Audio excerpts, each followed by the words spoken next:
Online classes में सभी का स्वागत। सेकेंड ईयर एएचडीपी में मेडिसिन में आज हाइपोमैग्नीसीमिया,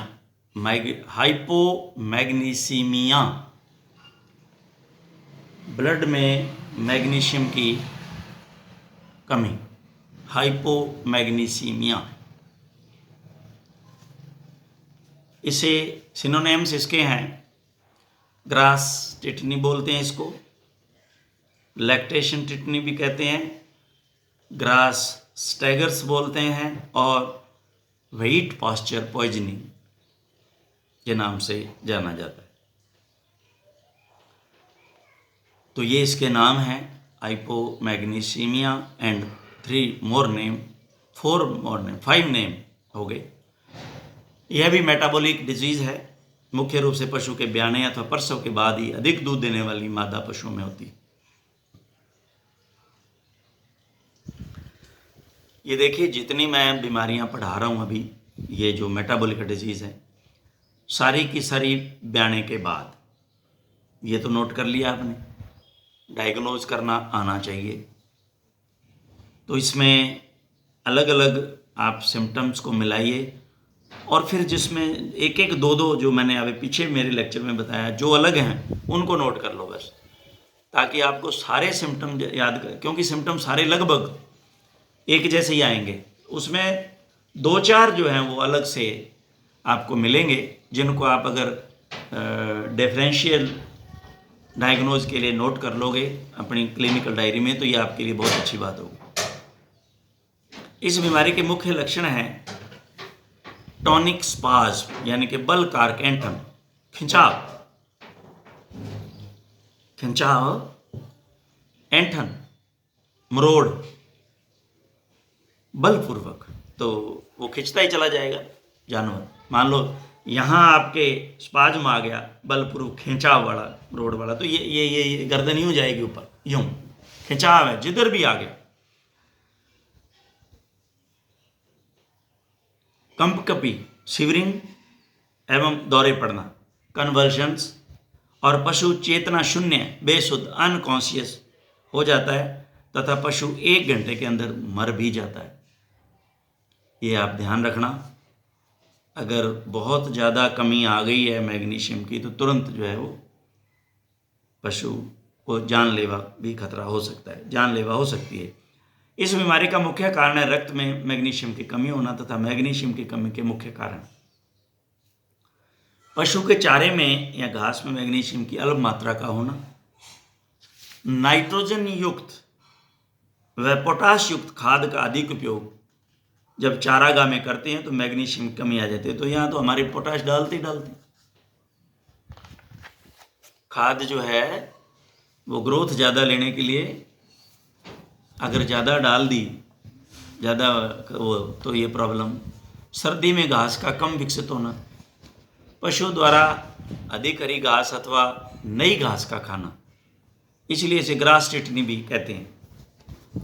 नई घास, छोटी हरी घास या नई घास का खाना, दूध के साथ मैग्नीशियम का अधिक मात्रा में निकल जाना, इसलिए इसे लैक्टेशन टिटनी भी कहते हैं। ग्रास टिटनी, घास खाने से, दूध निकालने से ज़्यादा लैक्टेटिंग टिटनी, और पशु के रुमन में अमोनिया NH3 का ज़्यादा बनना, इससे मैग्नीशियम का अवशोषण बाधित हो जाता है। पशु का भूखा रहना, आहार में मैग्नीशियम की कमी, कैल्शियम में मैग्नीशियम के अनुपात का गड़बड़ाना, सामान्यतः 70:1 व असामान्य 90:1,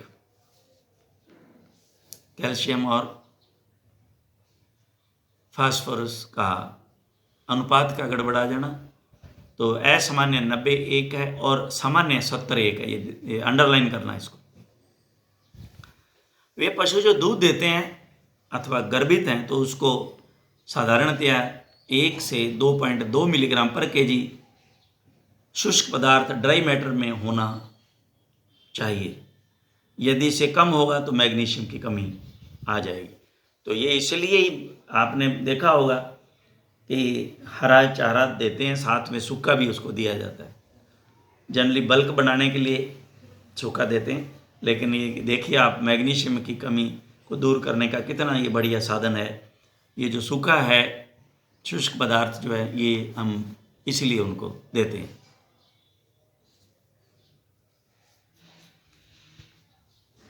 अब लक्षण इसमें क्या है? यह बीमारी दुग्ध अवस्था के समय में किसी भी समय हो सकती है।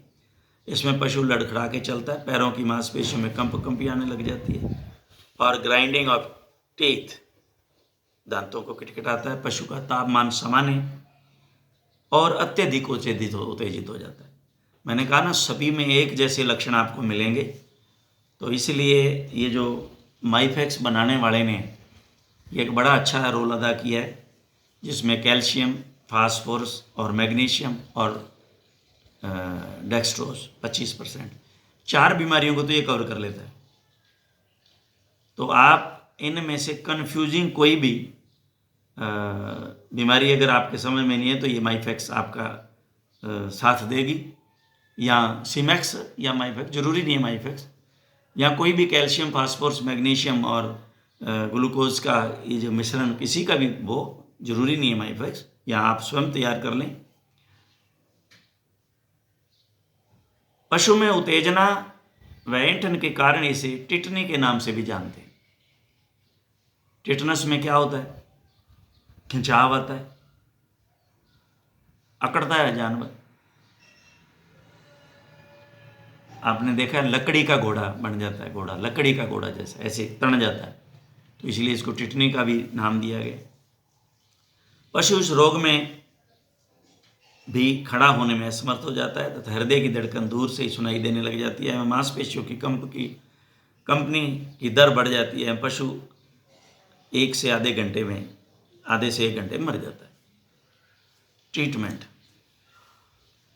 कैल्शियम मैग्नीशियम का संयुक्त मिश्रण, जैसे वही माइफेक्स, सीमैक्स 450 ml IV या 300 ml IV दें और 200 ml सबकट लगा दें। 50 मैग्नीशियम सल्फेट, मैगसल्फ, बहुत आसान, 50% मैगसल्फ का सोल्यूशन 200 ml सबकट देने से अच्छे परिणाम आ जाते हैं।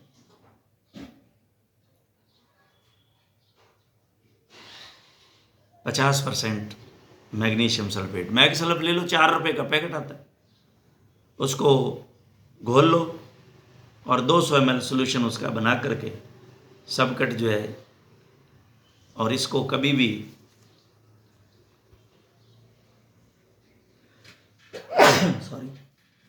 IV नहीं देते, ध्यान रखना। यही तो यूथनाइज कर लोगे, यूथनीसिया आपने पढ़ लिया, तो जब यूथनाइज करते हैं ना, तो सैचुरेटेड मैगसल्फ जो है वो IV देते हैं, तो ऐसा मत कर लेना कहीं। तो ये ध्यान रखना। तो ये पशु को 120 ग्राम मैग्नीशियम ऑक्साइड रोज 1 सप्ताह तक देने से भी ये कमी दूर हो जाती है। तो ये इसका ट्रीटमेंट। लेकिन ये इस तरह के मैंने जो है एक्साइटमेंट वाले जानवर भादरा के अंदर देखे थे, तो वास्तविकता ये थी कि उस समय एक अंदाज़ा था कि इन चीज़ों की कमी में से भी कोई कमी है इसमें, इसीलिए ये एक्साइटमेंट में आ रहा है। तो माइफेक्स लगाते ही वो जानवर काफ़ी हद तक ठीक हो गया। लेकिन उसके बाद में उसको कहा कि भाई ये देते रहना, क्योंकि जो मिनरल मिक्सचर है उसमें भी मैग्नीशियम है, तो ये इसको लगातार खिलाना, वो बिल्कुल ठीक हो गया। तो यह मैंने आपको अब देख लीजिए कि ये 5 जो है बीमारियाँ, 5-6 बीमारियाँ लगभग एक जैसे से सिम्टम आएंगे आपको।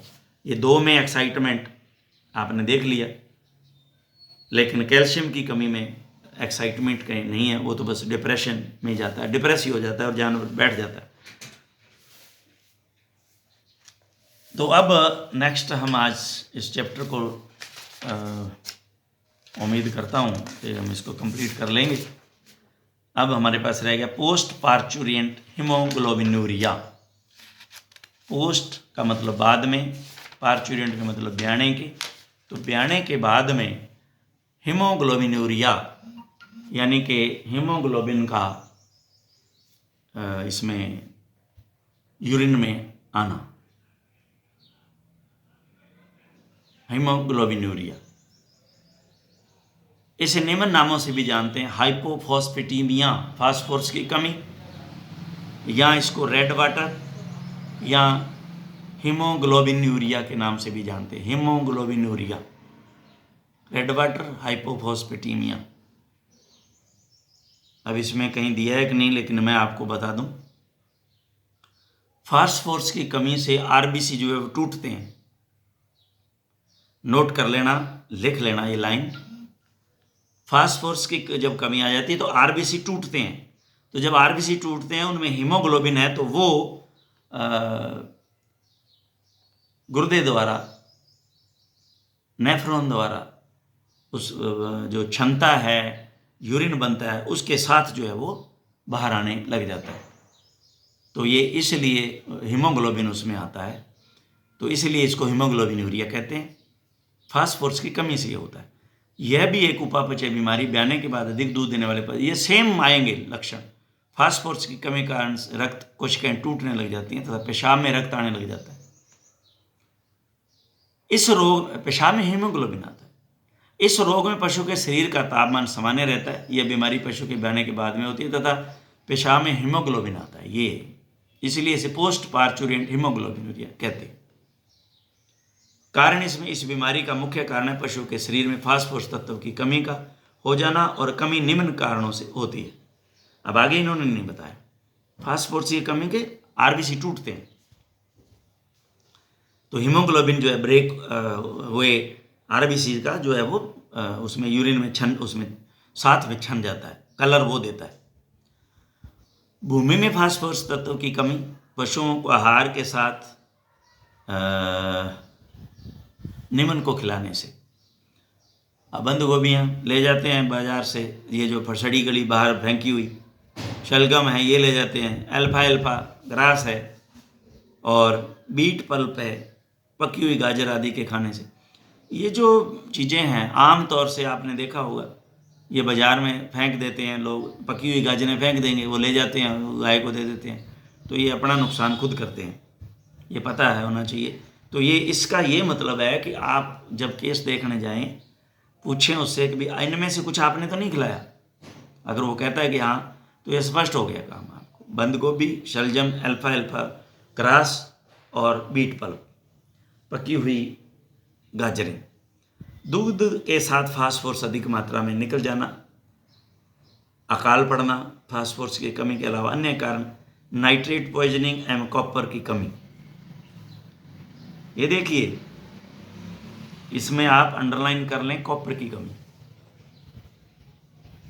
फील्ड में रहते हुए मैं आपको सही अपनी कहानी बताता हूं कि हमने जहां भी गए फास्फोरस दे दिया, तो 10 में से 8 केस ठीक हो गए, तो हम उसको यही समझने लगे कि फास्फोरस की कमी से ही है, हमने पढ़ा है। लेकिन कई बार क्या होता है, मैं आपको सही बताऊं, डॉक्टर को जो वीआर आते हैं, वेटरनरी रिप्रेजेंटेटिव, उनकी बात को भी आप कभी यूं मत सोचना क्या सुनना है मेरे को, मैं ये मेरा तजुर्बा बता रहा हूं। तो जब 10 में से 8 ठीक हो रहे थे, 2 नहीं हो रहे थे, मेरा दिमाग कहीं ना इधर उधर चल रहा, ये बात क्या है। अगर ये फास्फोरस की कमी से होता है तो उसको भी दिया था, इसको भी दिया होना चाहिए। टेम्परेचर इसको है नहीं, टेम्परेचर होगा तो कोई इन्फेक्शन होगा, इसका मतलब है। ये भी ध्यान रखना आपको, मैं इसमें डिफ्रेंशिएट करना बताता हूँ। पेशाब में खून तो और भी बीमारियों में से आ जाएगा, लेकिन उसमें क्या होगा, जैसे बेबेसियोसिस है, थाइलेरियोसिस है, इसमें भी कई बार आता है। तो आप ध्यान दें, उनमें क्या है कि इन्फेक्शन क्या है, उधर हाई टेम्परेचर मिलेगा आपको। तो सबसे पहले जब इस ऐसे केस पे जाएं, मैंने बार बार आपको बताया, आप तुरंत उसका टेम्परेचर नोट करें, वो आपको तुरंत इंगित कर देगा कि क्या है। तो अगर बुखार है तो इसको भूल जाइए फास्फोरस को, और अगर बुखार नहीं है तो उनको एंटीबायोटिक को भूल जाइए, ज़रूरत ही नहीं है फालतू का उसमें लोड देने के लिए। तो वो जो VR था उस दिन जो मेरे पास आया, अब नाम तो मुझे नहीं ध्यान में, लेकिन वो बातों बातों में करते करते वो बता गया कि ये मेरा एक प्रोडक्ट है। तो मैंने कहा भाई ये तेरा प्रोडक्ट किस काम आएगा? कि जी ये जो है, जो पेशाब में खून मूतते हैं पशु, उनके लिए काम में आता है। अब मैं हैरान, क्योंकि वो कॉपर की प्रिपरेशन थी। मैंने उसको सुना अच्छे से, गौर से सुना। तो मैंने कहा फास्फोरस की कमी वाला, कहते जी वो भी ठीक है, फास्फोरस एंड कॉपर दोनों की कमी से ही हो रहा है।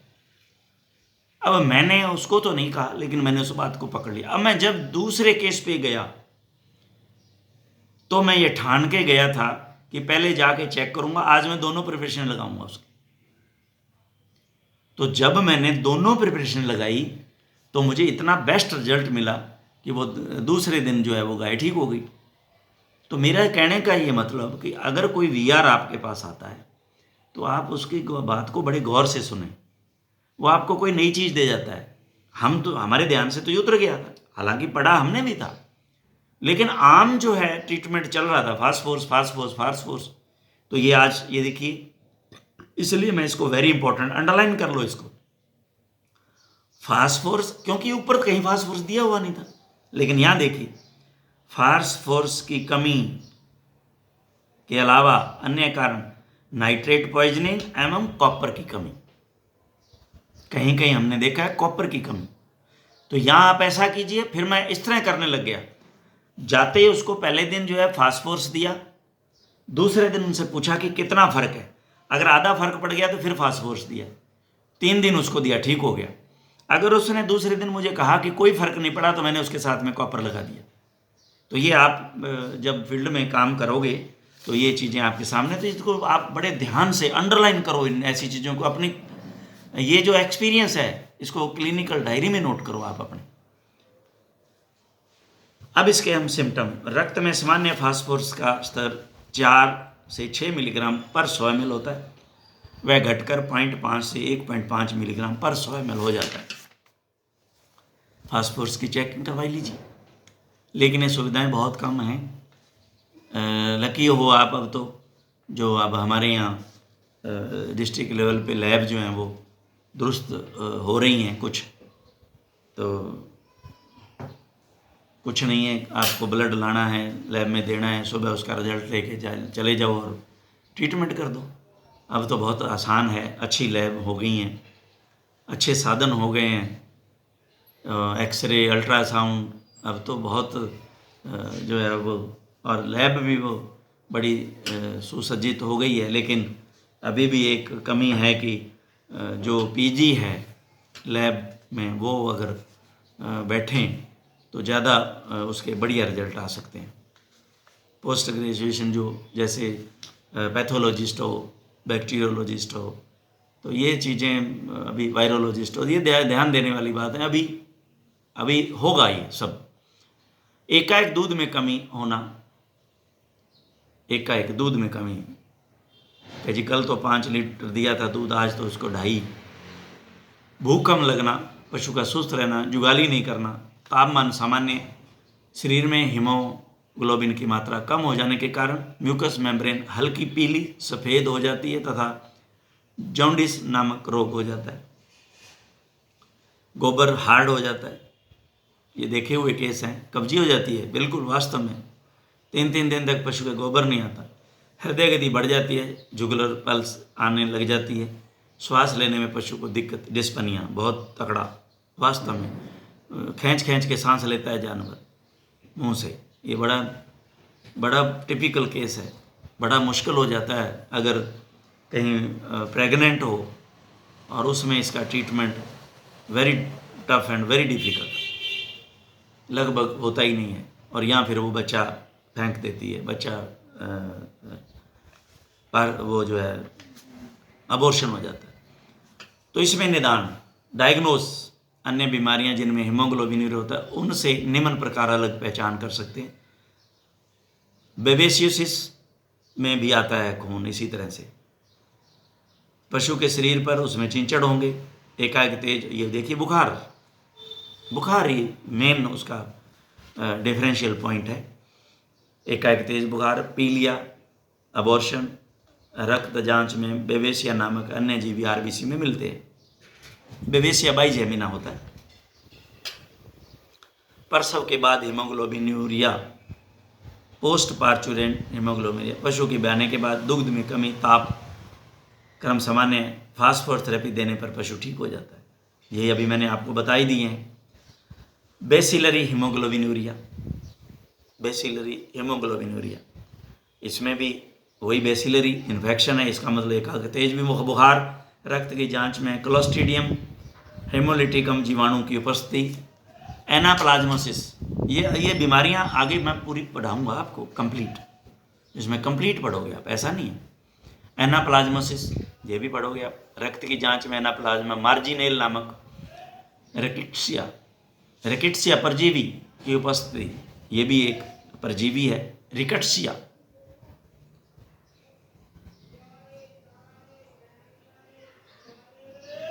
यस, रिकेट्सिया प्राय रोग गर्मियों में वयस्क पशुओं में होता है, गर्मियों में, ये ध्यान रखना, बड़ा मुश्किल है कंट्रोल। हीमोग्लोबिनूरिया नहीं होता है इसमें।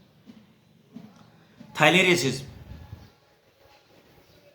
फीमर व स्कैपुलर के पास लिम्फ ग्लैंड्स की भारी सूजन, प्रीस्कैपुलर, प्रीस्कैपुलर ये स्कैपुला के आगे, प्राय कम उम्र के बच्चों में होता है और हीमोग्लोबिनूरिया नहीं होता है इसमें।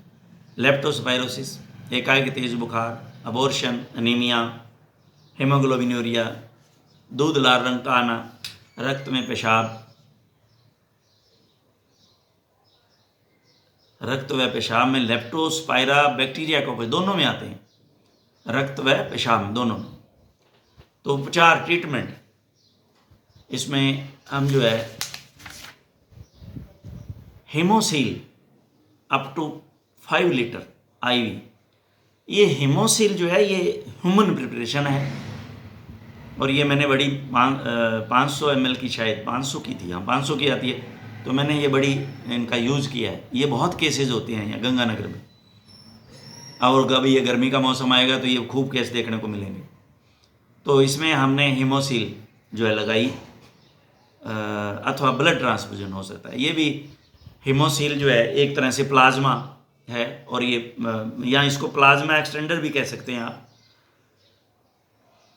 तो इसको या ब्लड ट्रांसफ्यूजन, तो ब्लड ट्रांसफ्यूजन में तो क्या करते हैं, एक बार पहली बार जो ब्लड आपने चढ़ाना है पशुओं में, तो वो जांच करने की ज़रूरत नहीं होती है।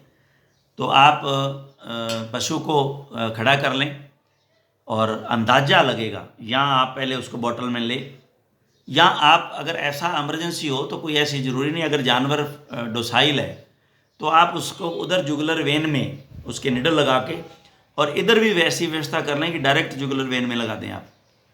तो आप टाइम नोट कर लें, 15 मिनट, ज़्यादा से ज़्यादा 15, वैसे तो 10 मिनट सफिशिएंट है। 10 मिनट में कम से कम आपका वो लेवल उसमें आ जाएगा जो आपको इमरजेंसी से बचा देगा।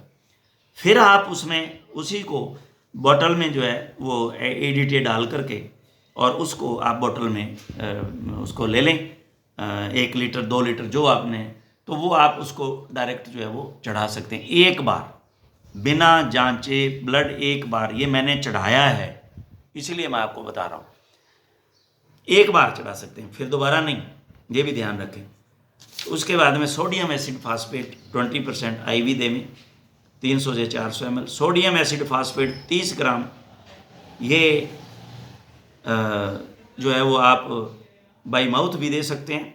मैंने तो 50-50 ग्राम देता था मैं तो सुबह शाम, और ये 20% जो आईवी लगा के आ जाते थे, तो इसका रिजल्ट बहुत अच्छा मिलता था। इंजेक्शन यूरामिन 50 ml, ये भी इसमें ये यूरामिन के अंदर फास्फोरस और विटामिन B12 होता है, तो ये भी आईवी 50 ml सब कट और 3 डेज। इंजेक्शन टोनोफॉस, इनमें से एक लगाना है, 15 ml IM 3 डेज। इंजेक्शन इम्फेरॉन, ये जो है आयरन है, इसको बड़ी सावधानी से आईवी तो मत देवें इसको, नो। इंजेक्शन एम्फेरॉन को आईवी मत देवें। मैं आपको फिर बार बार बता रहा हूँ, इसको आईवी कभी मत देना। इसको अगर देना है तो डेक्सामिथाजोन में मिला करके 5 ml में, और फिर आप इसको इंट्रामस्कुलर लगाएं। ये भी ध्यान रखें, नोट कर लें यहाँ पे, ये फील्ड की मैं आपको बता रहा हूँ। अदरवाइज ये अगर रिएक्शन कर गया तो ये लेने के देने पड़ सकते हैं आपको। ये ध्यान रखना, ये रिएक्शन करता है, क्योंकि ये फील्ड के मेरे तजुर्बे हैं। इम्फेरॉन को आईवी मत दें, इम्फेरॉन को आप डेक्सोना में मिला करके चाहे आप इंट्रामस्कुलर लगा दें उसको। पशु को आराम दें, पशु को आहार में फास्फोरस भी दें। Bone meal 1 kg per week जो है जानवर को आप दे सकते हैं। तो ये कुछ प्रिपरेशनें हैं मेटाबॉलिक बीमारियों में। कैल्शियम युक्त औषधियाँ ये सारी हमने पढ़ ली हैं, मैंने बता दिया। रिंटोज, ये जो एम्टालाइट, एक ही बात है, इलेक्ट्रोलाइट है ये रिंटोज। और डेक्स्ट्रोज बता दिया। मैजिकल, कालमैक्स ये अभी हम बताए थे, सेलमैक्स, कालमैक्स, कालविड, कैलगोनेट, कैल्शियम बोरोग्लूकोनेट ये बता दिया। और इंजेक्शन बोरोकैल, माइफेक्स तो बहुत बार बोल गए अपने, और कैलबरोल ये जो आते हैं। और ये पर ऑस यानी बाई माउथ देने वाली कैल्शियम D+DS है, एस कैल लिक्विड आता है पिलाने का। तो ये फास्फोरस की कमी को, कैल्शियम की कमी को ये दूर करने के लिए प्रिपरेशनें हैं। इनको आप, ये सारणी है, पहले हमने इनको पढ़ लिया है। यहाँ आप देख लें प्रेजेंटेशन कितनी है, कौन सी कंपनी के हैं और कितने कितने ml में मिलते हैं।